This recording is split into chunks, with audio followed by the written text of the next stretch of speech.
Olá, eu sou o Felipe Oliveira, editor do Trendings. Hoje eu vou conversar sobre transição de carreira com a Adriana Gomes, que é coordenadora nacional da área de carreiras da ESPM.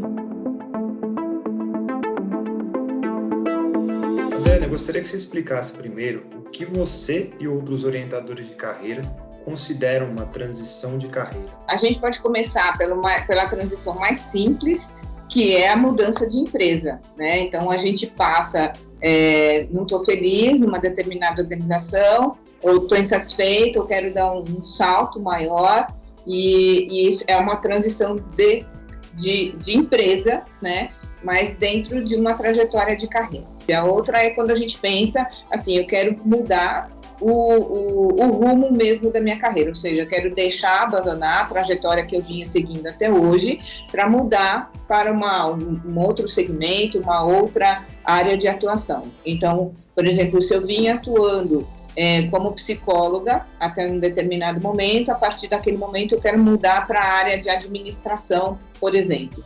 Isso eu considero uma mudança de carreira, não uma transição, né? A transição pode ser só uma mudança de emprego. Em quais situações vocês costumam indicar uma transição de carreira? Isso é uma recomendação de um orientador ou parte de cada pessoa? Eu acho que o momento é muito individual, Felipe. Cada pessoa sabe onde aperta o seu calo, né?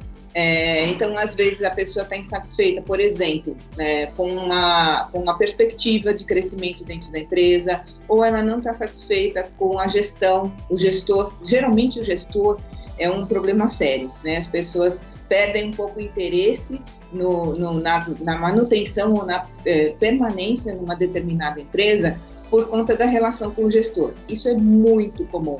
Então, o relacionamento com o gestor não é satisfatório, às vezes é a falta de perspectiva, às vezes é a mudança mesmo de gestão da empresa, a cultura, e nem sempre, veja bem, a questão é salarial. A maioria das vezes as pessoas querem mudar de empresa ou mudar a sua trajetória profissional, e a questão salarial geralmente não é a primeira opção. Então, a gente entende que o que pega mesmo para as pessoas é a questão do relacionamento, e das perspectivas de desenvolvimento, de aprendizado, de desafio, de oportunidades. E se eu identifico alguns desses problemas que você apontou e quero fazer uma transição de carreira, por onde eu começo? Eu considero que o fator 1 é fazer uma autoanálise do seu perfil. Para o que ou onde você quer aplicar. Então, é importante que você conheça o mercado para onde você quer ir.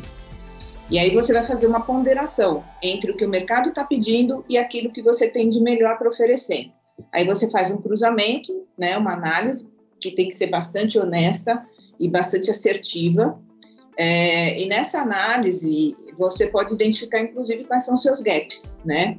Uma vez que você entende o que o mercado está pedindo e você volta para você e faz aquela análise sincera, você vai identificar quais são os seus pontos fortes, seus diferenciais e também quais são os seus pontos de fragilidade e, inclusive, a partir daí desenvolver fazer um plano de autodesenvolvimento, ou seja, onde eu vou estudar, quais competências eu preciso desenvolver, sejam competências técnicas ou competências comportamentais. Quais são os erros mais comuns que as pessoas costumam cometer durante esse processo de transição?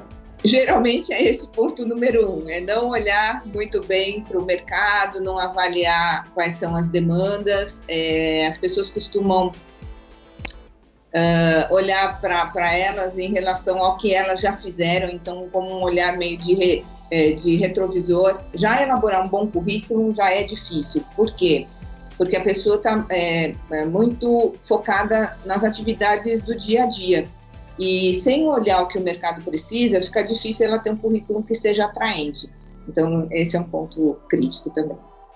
Mudanças costumam causar muito medo nas pessoas, especialmente quando envolvem algo tão delicado quanto a carreira delas. Que dica que você dá para as pessoas lidarem com esse medo? Eu acho que a mudança faz parte da vida, né? E eu posso dizer, se há um medo da mudança, eu posso dizer que a maioria das mudanças costumam ser mais bem-sucedidas do que mal-sucedidas, né? Porque elas podem representar aí um novo momento de aprendizado. Pessoas que estão mudando de área, por exemplo, é importante que elas sejam flexíveis, porque elas muito provavelmente podem ter menos experiência nessa nova área que ela está entrando, mas a curva de aprendizado dela pode ser muito mais rápida. Então é assim, lidar com os medos faz parte, e assim, quem arrisca mais costuma ganhar mais. Então é importante, acho que encarar a situação da mudança como uma possibilidade positiva de aprendizado, de autodesenvolvimento, de aquisição de novas informações e de ingresso numa nova área, o que assim, pode dar um friozinho na barriga no começo, mas sem dúvida traz muitos ganhos. A minha experiência, quando se trata de mudança, ela tem sido muito mais positiva do que negativa. Imagino que quem está fazendo um processo de transição de carreira precisa buscar oportunidades no mercado para entender o que está sendo requisitado para cada uma delas. Como fazer isso e como mapear essas oportunidades e requisitos das funções? Um dos meios mais fáceis e práticos aí é olhar as vagas, né? Então, pesquise o maior número de vagas possível para aquela posição que você deseja aplicar. A partir daí, você faz essa análise comparativa com aquilo que você tem e sabe, se sente confortável, e fazer um balanço em cima dessas demandas. Aí depois que eu fiz esse mapeamento, acho que o passo seguinte é me qualificar para aquelas funções que eu desejo. Como eu faço isso? Eu preciso necessariamente fazer uma nova graduação ou posso investir em cursos livres e certificações? Então, aí vai depender muito daquilo que você está se propondo a fazer, né? Se for uma mudança muito dramática, em que você não tem as qualificações mínimas necessárias para ter um perfil competitivo, é possível que você considere aí uma segunda graduação. Isso, por exemplo, se eu precisar atuar numa área bastante específica para a qual eu não tenho nenhum conhecimento. Mas se eu já parto de uma qualificação que seja mais genérica, né, uma administração, uma engenharia, ou marketing, por exemplo, eu posso procurar fazer cursos de especializações ou uma pós-graduação, por exemplo, nessa determinada área. Mas precisa avaliar muito bem qual é o grau da demanda para o seu investimento.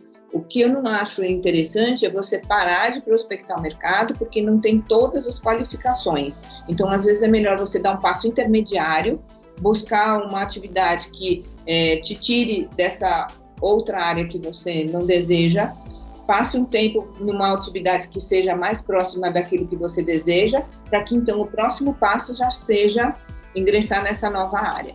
Adriana, e se eu não tenho todas as qualificações que são exigidas para determinada vaga? Eu desisto ou me candidato assim mesmo? Boa pergunta, Felipe. A gente tem dois extremos. A gente tem as pessoas que são super autoexigentes e logo se descartam da possibilidade. E existem os nonsense, pessoas que não têm qualificação nenhuma e é o que a gente chama de paraquedista, né? O cara não tem nenhuma qualificação para aquela vaga, mas mesmo assim ele aplica. Então, eu acho que nem tanto o céu, nem tanto a terra. Eu acho que a gente tem que ter um meio termo aí. Eu vou contar um segredo para vocês, como headhunter, poucas pessoas aí conseguem atingir 100% de aderência às vagas. Dificilmente a gente consegue 100% de aderência. Então, se você tem aí 80%, 85% de aderência à vaga, você pode se candidatar sim, você é um forte candidato. Agora, se você não tem nem 30% das demandas da vaga, você, por favor, não aplica. Vai procurar alguma coisa que tenha mais aderência com o seu perfil, porque as chances de você ser chamado são muito pequenas. Tá, então vamos imaginar um cenário onde eu tenho 50% dos requisitos daquela vaga, fui selecionado para o processo e lá eu encontro outro candidato que tem 80% dos requisitos da vaga. Neste momento que a gente já está dentro do processo, a gente tem condições iguais de disputa ou ele leva alguma vantagem? Vai variar aí do qual é o perfil da vaga. Se você tiver mais qualificações técnicas e for uma empresa muito técnica, as chances são mais altas. Se você tem mais competências comportamentais e a empresa valoriza mais as competências comportamentais, você está dentro. Se for ao contrário, muito provavelmente o candidato que tiver mais qualificação com aderência ao perfil da empresa, aumentam as chances do outro.